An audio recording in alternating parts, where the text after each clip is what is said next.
الحمد للہ رب العالمین والصلاة والسلام علی سید المرسلین اما بعد فاعوذ باللہ من الشیطان الرجیم بسم اللہ الرحمن الرحیم۔ جنات کا بادشاہ۔ درود شریف کی فضیلت۔ نبیوں کے سلطان رحمت عالمیان سردار دو جہان محبوب رحمان صلی اللہ تعالی علیہ وآلہ وسلم کا فرمان برکت نشان ہے، جس نے مجھ پر روز جمعہ 200 بار درود پاک پڑھا اس کے 200 سال کے گناہ معاف ہوں گے۔ صلو علی الحبیب صلی اللہ تعالی علی محمد۔ ابو سعد عبداللہ بن احمد کا بیان ہے، ایک بار میری لڑکی فاطمہ گھر کی چھت سے یکایک غائب ہو گئی۔ میں نے پریشان ہو کر سرکار بغداد حضور سیدنا غوث پاک رحمت اللہ تعالی علیہ کی خدمت بابرکت میں حاضر ہو کر فریاد کی۔ آپ رحمت اللہ تعالی علیہ نے ارشاد فرمایا، کرخ جا کر وہاں کے ویرانے میں رات کے وقت ایک ٹیلے پر اپنے ارد گرد حصار یعنی دائرہ باندھ کر بیٹھ جاؤ، وہاں بسم اللہ کہہ لینا اور میرا تصور باندھ لینا۔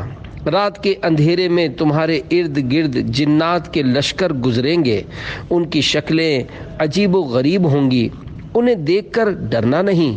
سحری کے وقت جنات کا بادشاہ تمہارے پاس حاضر ہوگا اور تم سے تمہاری حاجت دریافت کرے گا۔ اس سے کہنا، مجھے شیخ عبد القادر جیلانی قدس سرہ الربانی نے بغداد سے بھیجا ہے، تم میری لڑکی کو تلاش کرو۔ چنانچہ کرخ کے ویرانے میں جا کر میں نے حضور غوث اعظم علیہ رحمت اللہ الاکرم کے بتائے ہوئے طریقے پر عمل کیا۔ رات کے سناٹے میں خوفناک جنات میرے حصار کے باہر گزرتے رہے۔ جنات کی شکلیں اس قدر ہیبت ناک تھیں کہ مجھ سے دیکھی نہ جاتی تھیں۔ سحری کے وقت جنات کا بادشاہ گھوڑے پر سوار آیا، اس کے ارد گرد بھی جنات کا ہجوم تھا۔ حصار کے باہر ہی سے اس نے میری حاجت دریافت کی۔ میں نے بتایا کہ مجھے حضور غوث اعظم علیہ رحمت اللہ الاکرم نے تمہارے پاس بھیجا ہے۔ اتنا سننا تھا کہ ایک دم وہ گھوڑے سے اتر آیا اور زمین پر بیٹھ گیا۔ دوسرے سارے جن بھی دائرے کے باہر بیٹھ گئے۔ میں نے اپنی لڑکی کی گمشدگی کا واقعہ سنایا۔ اس نے تمام جنات میں اعلان کیا کہ لڑکی کو کون لے گیا ہے۔ چند ہی لمحوں میں جنات نے ایک چینی جن کو پکڑ کر بطور مجرم حاضر کر دیا۔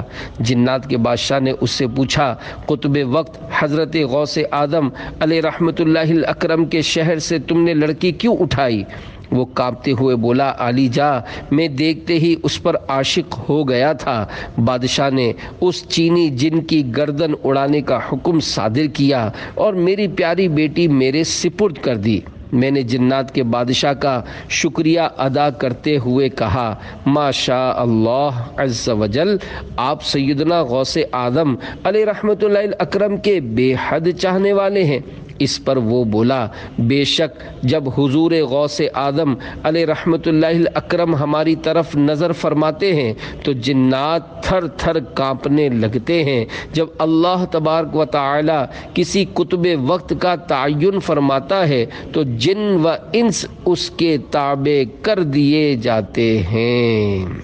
تھر تھراتے ہیں سبھی جنات تیرے نام سے، ہے تیرا وہ دبدبا یا غوث اعظم دستگیر۔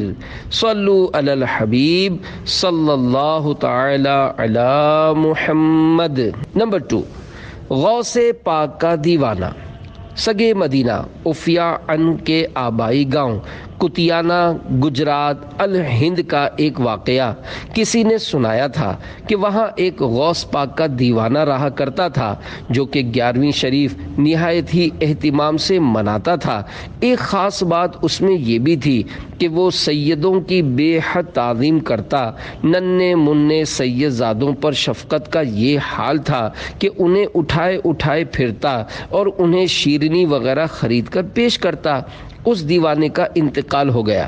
میت پر چادر ڈالی ہوئی تھی، سوگوار جمع تھے کہ اچانک چادر ہٹا کر وہ غوث پاک کا دیوانہ اٹھ بیٹھا۔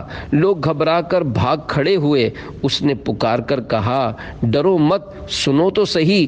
لوگ جب قریب آئے تو کہنے لگا، بات دراصل یہ ہے کہ ابھی ابھی میرے 11ویں والے آقا، پیروں کے پیر دستگیر، روشن ضمیر، قطب ربانی، محبوب سبحانی، غوث السمدانی، قندیل نورانی، شہباز لامکانی، پیر پیراں، میر میراں، الشیخ ابو محمد عبد القادر جیلانی قدس سرہ الربانی تشریف لائے تھے۔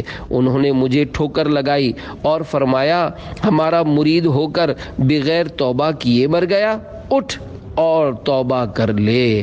الحمدللہ عز وجل مجھ میں روح لوٹ آئی تاکہ میں توبہ کر لوں۔ اتنا کہنے کے بعد دیوانے نے اپنے تمام گناہوں سے توبہ کی اور کلمہ پاک کا ورد کرنے لگا۔ پھر اچانک اس کا سر ایک طرف ڈھلک گیا اور اس کا انتقال ہو گیا۔ رضا کا خاتمہ بالخیر ہوگا اگر رحمت تیری شامل ہے یا غوث۔ سرکار بغداد حضور غوث پاک رحمت اللہ تعالی علیہ کے دیوانوں اور مریدوں کو مبارک ہو کہ سرکار بغداد علیہ رحمت اللہ الجواد فرماتے ہیں، میرا مرید چاہے کتنا ہی گناہ گار ہو، وہ اس وقت تک نہیں مرے گا جب تک توبہ نہ کر لے۔ مجھ کو رسوا بھی اگر کوئی کہے گا تو یوں ہی کہ وہی نہ وہ گدا بندہ رسوا تیرا۔ صلو علی الحبیب صلی اللہ تعالی علی محمد۔ نمبر 3، دل میری مٹھی میں ہے۔ حضرت سیدنا عمر بزار رحمت اللہ تعالی علیہ فرماتے ہیں، ایک بار جمعۃ المبارک کے روز میں حضور غوث اعظم علیہ رحمت اللہ الاکرم کے ساتھ جامع مسجد کی طرف جا رہا تھا۔ میرے دل میں خیال آیا کہ حیرت ہے، جب بھی میں مرشد کے ساتھ جمعہ کو مسجد کی طرف آتا ہوں تو سلام و مصافحہ کرنے والوں کی بھیڑ بھاڑ کے سبب گزرنا مشکل ہو جاتا ہے، مگر آج کوئی نظر تک اٹھا کر نہیں دیکھتا۔ میرے دل میں اس خیال کا آنا ہی تھا کہ حضور غوث اعظم علیہ رحمت اللہ الاکرم میری طرف دیکھ کر مسکرائے، اور بس پھر کیا تھا، لوگ لپک لپک کر مصافحہ کرنے کے لیے آنے لگے، یہاں تک کہ میرے اور مرشد کریم علیہ رحمت اللہ الرحیم کے درمیان ایک ہجوم حائل ہو گیا۔ میرے دل میں آیا کہ اس سے تو وہی حالت بہتر تھی۔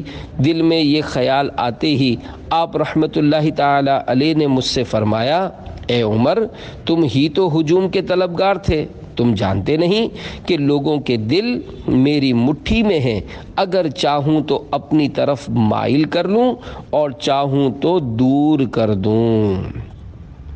کنجیاں دل کی خدا نے تجھے دیں ایسی کر کہ یہ سینہ ہو محبت کا خزینہ تیرا۔ صلو علی الحبیب صلی اللہ تعالی علی محمد۔ نمبر 4، المدد یا غوث اعظم۔ حضرت بشر قرضی رحمت اللہ تعالی علیہ کا بیان ہے کہ میں شکر سے لدے ہوئے 14 اونٹوں سمیت ایک تجارتی قافلے کے ساتھ تھا۔ ہم نے رات ایک خوفناک جنگل میں پڑاؤ کیا۔ شب کے ابتدائی حصے میں میرے 4 لدے ہوئے اونٹ لاپتہ ہو گئے، جو تلاش بسیار کے باوجود نہ ملے۔ قافلہ بھی کوچ کر گیا۔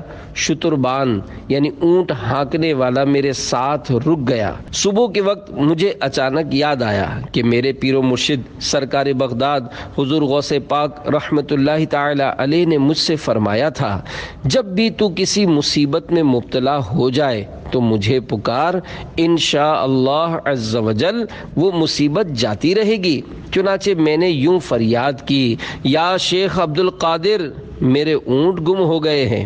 یکایک جانب مشرق ٹیلے پر مجھے سفید لباس میں ملبوس ایک بزرگ نظر آئے جو اشارے سے مجھے اپنی جانب بلا رہے تھے۔ میں اپنے شتربان کو لے کر جو ہی وہاں پہنچا کہ وہ بزرگ نگاہوں سے اوجھل ہو گئے۔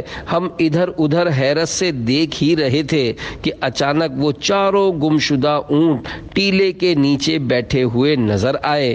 پھر کیا تھا، ہم نے فوراً انہیں پکڑ لیا اور اپنے قافلے سے جا ملے۔ نماز غوثیہ کا طریقہ۔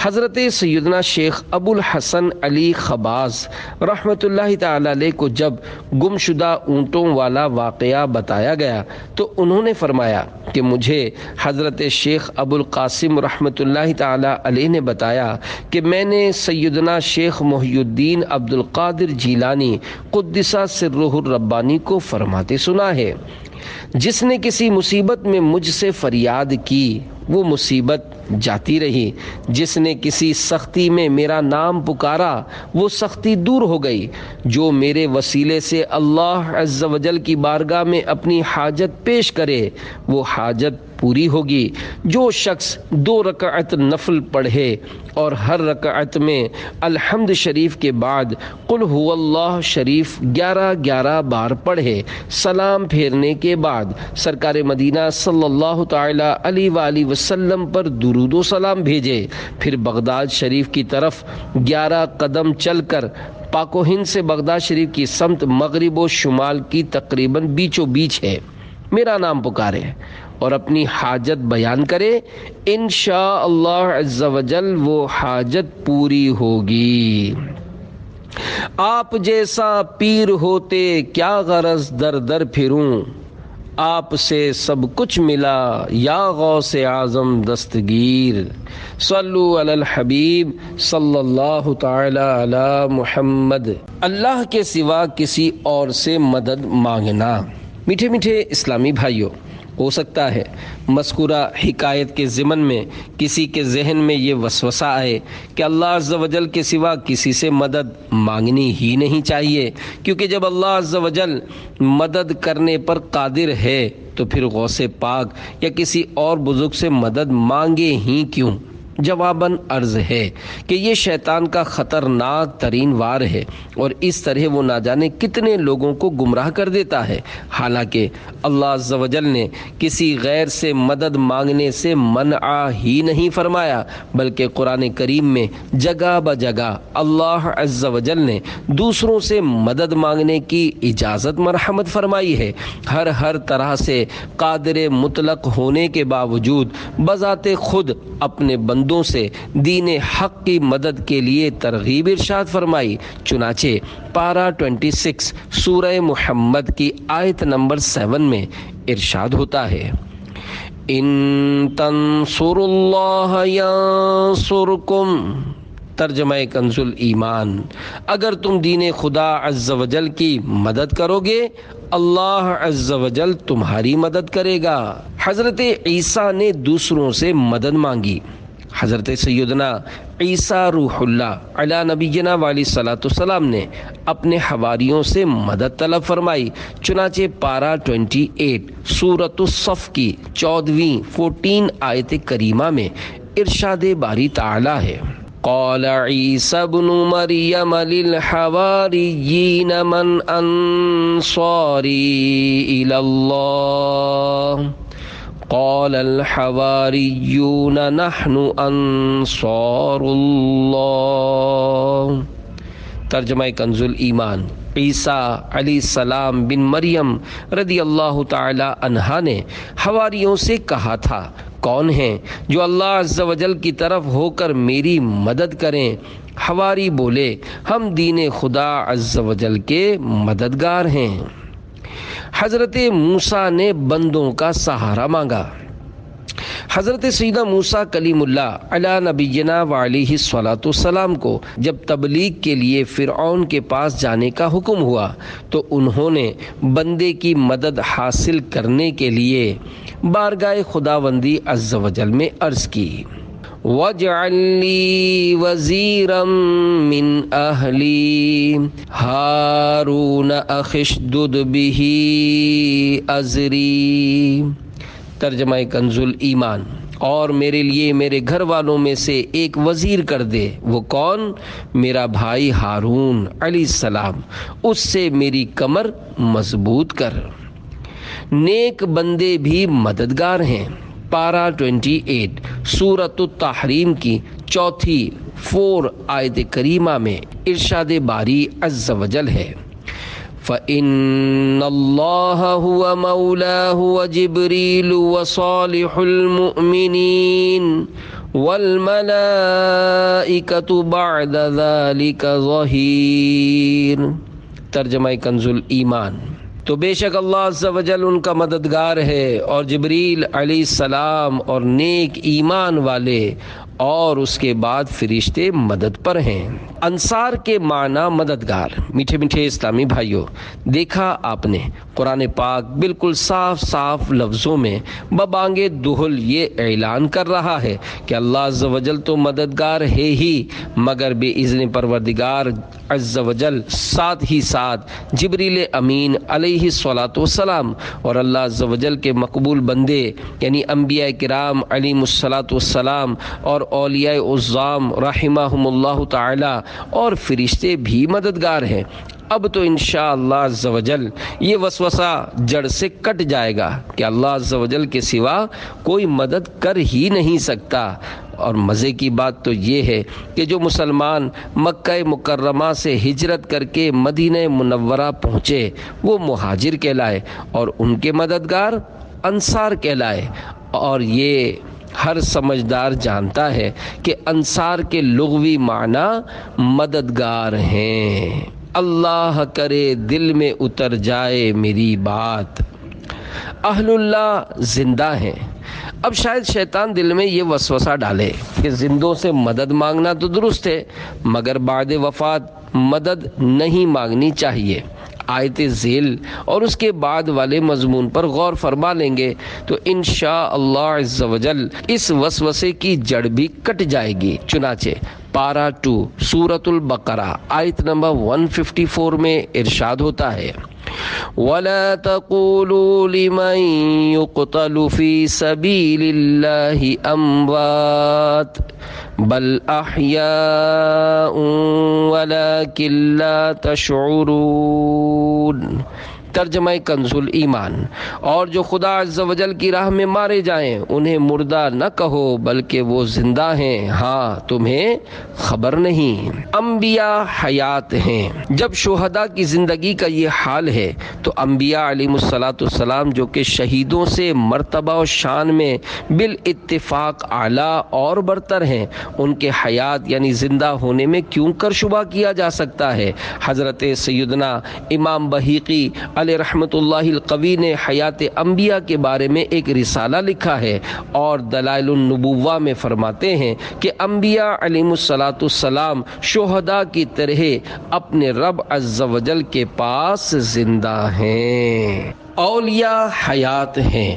حضرت شاہ ولی اللہ محدث دہلوی علیہ رحمۃ اللہ القوی ہم عاد کے ہم نمبر 11 میں 11ویں والے غوث پاک رحمۃ اللہ تعالی علیہ کی شان عظمت نشان بیان کرتے ہوئے تحریر کرتے ہیں۔ ترجمہ: وہ شیخ محی الدین عبد القادر جیلانی قدس سرہ الربانی ہیں، لہٰذا کہتے ہیں کہ آپ رحمۃ اللہ تعالی علیہ اپنی قبر شریف میں زندوں کی طرح تصرف کرتے ہیں، یعنی زندوں ہی کی طرح با اختیار ہیں۔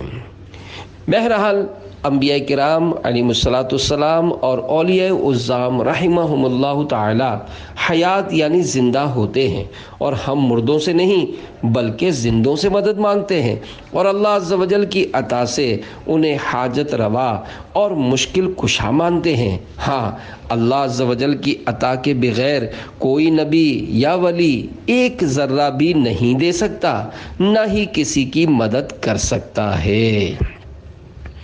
امام اعظم نے سرکار سے مدد مانگی۔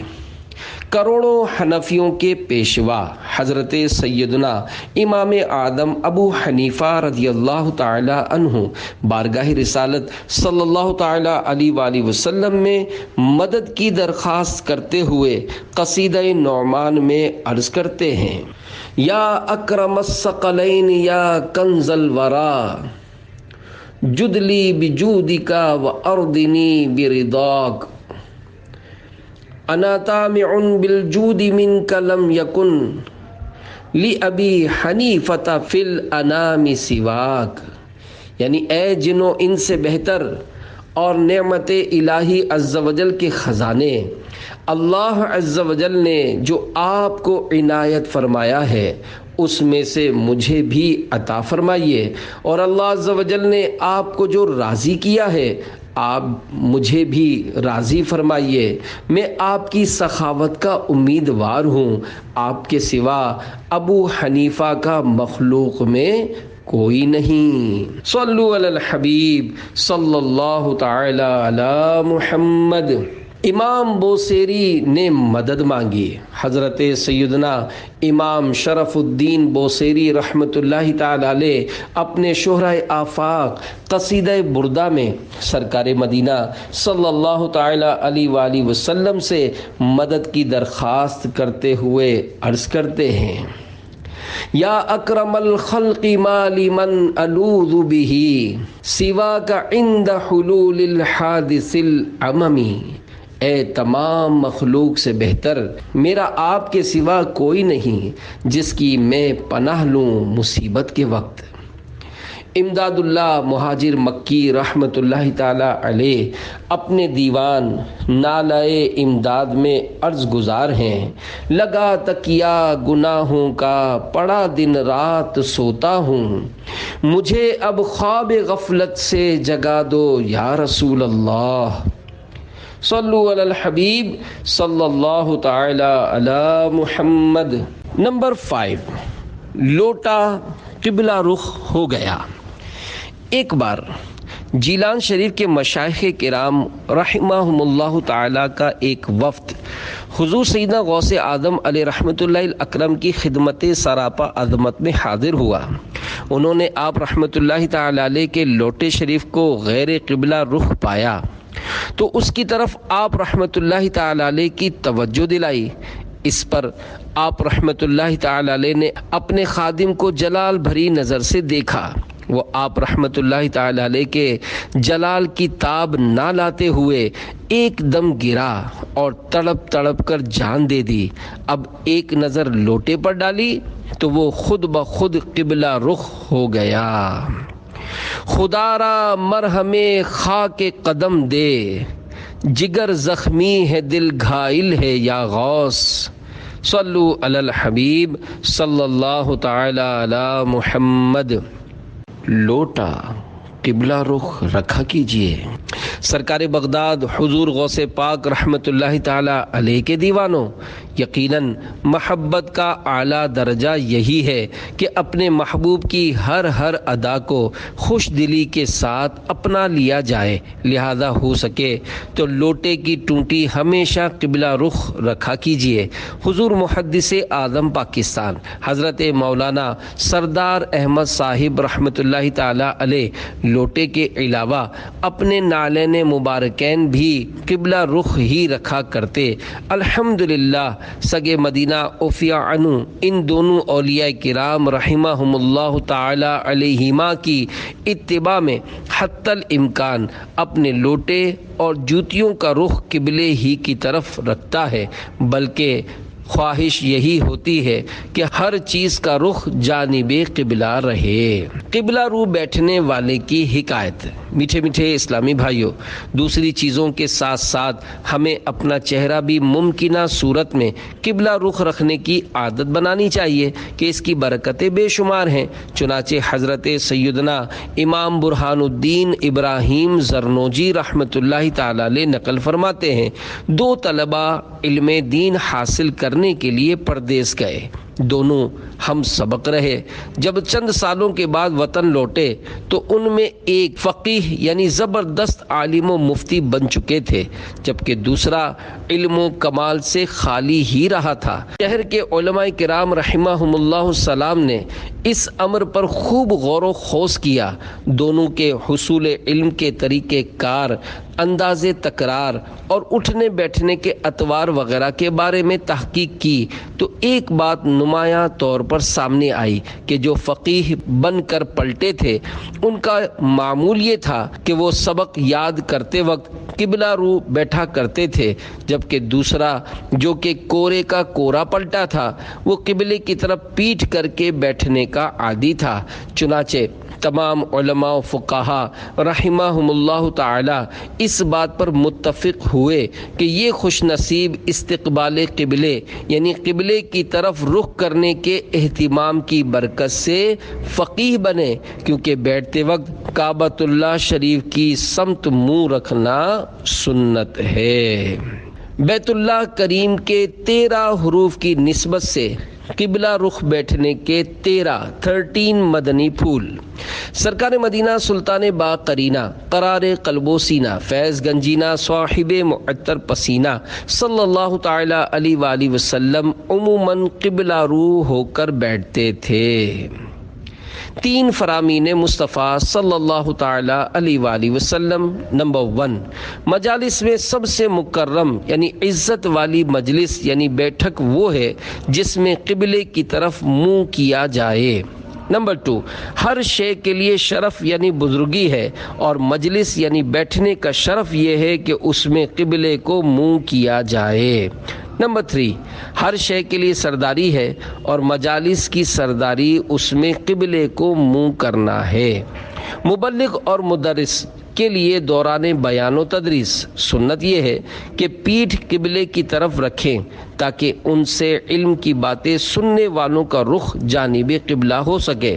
چنانچہ حضرت سیدنا علامہ حافظ سخاوی علیہ رحمۃ اللہ القوی فرماتے ہیں، نبی کریم صلی اللہ تعالی علیہ وآلہ وسلم قبلے کو اس لیے پیٹھ فرمایا کرتے تھے کہ آپ صلی اللہ تعالی علیہ وآلہ وسلم جنہیں علم سکھا رہے ہیں یا واعظ فرما رہے ہیں ان کا رخ قبلے کی طرف رہے۔ حضرت سیدنا عبداللہ بن عمر رضی اللہ تعالی عنہما اکثر قبلے کو منہ کر کے بیٹھتے تھے۔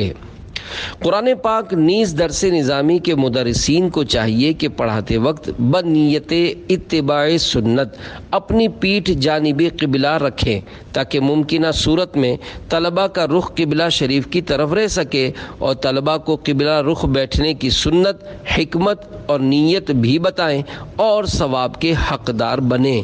جب پڑھا چکیں تو اب قبلہ رو بیٹھنے کی کوشش فرمائیں۔ دینی طلبہ اسی صورت میں قبلہ رو بیٹھیں کہ استاذ کی طرف بھی رخ رہے، ورنہ علم کی باتیں سمجھنے میں دشواری ہو سکتی ہے۔ خطیب کے لیے خطبہ دیتے وقت کعبے کو پیٹھ کرنا سنت ہے اور مستحب یہ ہے کہ سامعین کا رخ خطیب کی طرف ہو۔ بالخصوص تلاوت، دینی مطالعہ، فتاوی نویسی، تصنیف و تالیف، دعا و اذکار اور درود و سلام وغیرہ کے مواقع پر اور بالعموم جب بیٹھیں یا کھڑے ہوں اور کوئی رکاوٹ نہ ہو تو اپنا چہرہ قبلہ رخ کرنے کی عادت بنا کر آخرت کے لیے ثواب کا ذخیرہ اکٹھا کیجیے۔ قبلہ کی دائیں یا بائیں جانب 45 ڈگری کے زاویے یعنی اینگل کے اندر ہوں تو قبلہ رخ ہی شمار ہوگا۔ ممکن ہو تو میز، کرسی وغیرہ اس طرح رکھیے کہ جب بھی بیٹھیں آپ کا منہ جانب قبلہ رہے۔ اگر اتفاق سے کعبہ رخ بیٹھ گئے اور حصول ثواب کی نیت نہ ہو تو اجر نہیں ملے گا، لہذا اچھی نیتیں کر لینی چاہیے۔ مثلا یہ نیتیں: نمبر 1 ثواب آخرت، نمبر 2 ادائے سنت اور نمبر 3 تعظیم کعبہ شریف کی نیت سے قبلہ رو بیٹھتا ہوں۔ دینی کتب اور اسلامی اسباق پڑھتے وقت یہ بھی نیت شامل کی جا سکتی ہے کہ قبلہ رو بیٹھنے کی سنت کے ذریعے علم دین کی برکت حاصل کروں گا انشاء اللہ عز و جل۔ پاک و ہند نیز نیپال، بنگال اور سری لنکا وغیرہ میں جب کعبے کی طرف منہ کیا جائے تو ضمناً مدینہ منورہ کی طرف بھی رخ ہو جاتا ہے، لہذا یہ نیت بھی بڑھا دیجئے کہ تعظیماً مدینہ منورہ کی طرف رخ کرتا ہوں۔ بیٹھنے کا حسین کرینہ ہے، رخ ادھر ہے جدھر مدینہ ہے، دونوں عالم کا جو نگینہ ہے، میرے آقا کا وہ مدینہ ہے، روبرو میرے خانہ کعبہ اور افکار میں مدینہ ہے۔ نسخہ بغدادی انشاء اللہ عز و جل سال بھر تک آفتوں سے حفاظت۔ ربیع الاوّل کی 11ویں شب یعنی بڑی رات سارا سال مصیبتوں سے حفاظت کی نیت سے سرکار غوث اعظم علیہ رحمۃ اللہ الاکرم کے 11 نام اول آخر 11 بار درود شریف پڑھ کر 11 کھجوروں پر دم کر کے اسی رات کھا لیجئے، انشاء اللہ عز و جل سارا سال مصیبتوں سے حفاظت ہوگی۔ 11 نام یہ ہیں: نمبر 1 سید محی الدین سلطان، نمبر 2 محی الدین قطب، نمبر 3 محی الدین خواجہ، نمبر 4 محی الدین مخدوم، نمبر 5 محی الدین ولی، نمبر 6 محی الدین بادشاہ، نمبر 7 محی الدین شیخ، نمبر 8 محی الدین مولانا، نمبر 9 محی الدین غوث، نمبر 10 محی الدین خلیل، نمبر 11 محی الدین۔ نسخہ بغدادی کی مدنی بہار ایک اسلامی بھائی کے بیان کا لب لباب ہے۔ 11 ربیع الاوّل 11 ربیع الاوّل 1425 سنہ ہجری 2003 کی سالانہ 11ویں شریف کے موقع پر میں دعوت اسلامی کی جانب سے کورنگی باب المدینہ کراچی میں ہونے والے اجتماع ذکر و نعت میں حاضر تھا۔ اجتماع ذکر و نعت میں سنت و بھرے بیان کے دوران بغدادی نسخہ بتایا گیا۔ بیان کے بعد سلسلہ عالیہ قادریہ رضویہ میں بیعت کروانے کا سلسلہ شروع ہوا۔ اسی دوران بیٹھے بیٹھے مجھے اونگ آ گئی، سر کی آنکھیں تو کیا بند ہوئیں، دل کی آنکھیں کھل گئیں۔ کیا دیکھتا ہوں کہ 11ویں والے غوث پاک رحمت اللہ تعالی علیہ جلوہ فرما ہیں اور انہوں نے چادر پھیلا رکھی ہے۔ میں نے بڑھ کر چادر تھام لی۔ مجھے ایسا لگا کہ اور بھی بہت سارے لوگوں نے چادر تھام رکھی ہے مگر کوئی نظر نہیں آ رہا تھا۔ مائک سے آنے والی آواز کے مطابق میں نے بیعت کے الفاظ دہرائے۔ جب بیعت کا سلسلہ ختم ہوا تو میں نے ہمت کر کے بارگاہ غوثیت مآب میں عرض کی، یا مرشد میری زوجہ امید سے ہیں، درد ذہ کی وجہ سے بہت سخت تکلیف ہو رہی ہے، ڈاکٹر نے آپریشن کا کہا ہے، کرم فرمائیے۔ ارشاد ہوا ابھی جو نسخہ بغدادی بیان کیا گیا ہے اس کے مطابق عمل کرو۔ میں نے عرض کی میرے پیارے پیر صاحب رات کافی گزر چکی ہے اور اس نسخے پر تو راتوں رات عمل کرنا ہے۔ فرمایا تمہارے لیے اجازت ہے کہ آج دن کے وقت 11ویں تاریخ ختم ہونے سے پہلے پہلے اس نسخے پر عمل کر لو، اور سنو انشاء اللہ عز و جل بغیر آپریشن کے 2 جڑواں بچوں کی ولادت ہوگی، ایک کا حسان اور دوسرے کا نام مشتاق رکھنا۔ دونوں کی گردنوں پر میرا قدم ہوگا۔ میں نے گھر پہنچ کر دن کے وقت نسخہ بغدادی کے مطابق 11 کھجوریں کھلا دی۔ الحمدللہ عز و جل کھجوریں کھاتے ہی راحت نصیب ہو گئی۔ پھر وقت آنے پر بغیر آپریشن کے بہت آسانی کے ساتھ ولادت ہو گئی، اور خدا کی قسم میرے مرشد پاک غوث اعظم دستگیر علیہ رحمت القدیر کی دی ہوئی غیب کی خبر کے مطابق 2 جڑواں بچے پیدا ہوئے۔ سرکار غوث پاک رحمت اللہ تعالی علیہ کے حسب الارشاد میں نے ایک کا نام حسان اور دوسرے کا نام مشتاق رکھا۔ یہ دل یہ جگر ہے، یہ آنکھیں یہ سر ہے، جدھر چاہو رکھو قدم غوث اعظم۔ جیلانی نسخہ پیٹ کی بیماریوں کے لیے ربیع الغوث کی 11ویں رات 3 کھجوریں لے کر ایک بار سورۃ الفاتحہ، ایک مرتبہ سورۃ الاخلاص، پھر 11 بار یا شیخ عبد القادر جیلانی شیئن للہ المدد اول آخر ایک بار درود شریف پڑھ کر ایک کھجور پر دم کیجیے۔ اس کے بعد اسی طرح دوسری اور تیسری کھجور پر بھی پڑھ کر دم کر دیجئے۔ یہ کھجوریں راتوں رات کھانا ضروری نہیں، جو چاہے جب چاہے جس دن چاہے کھا سکتا ہے۔ انشاءاللہ عز و جل پیٹ کی ہر طرح کی بیماری مثلا پیٹ کا درد، قبض، گیس، پیچش، قے، پیٹ کے السر وغیرہ کے لیے مفید ہے۔ آپ جیسا پیر ہوتے کیا غرض در در پھروں، آپ سے سب کچھ ملا یا غوث آدم دستگیر۔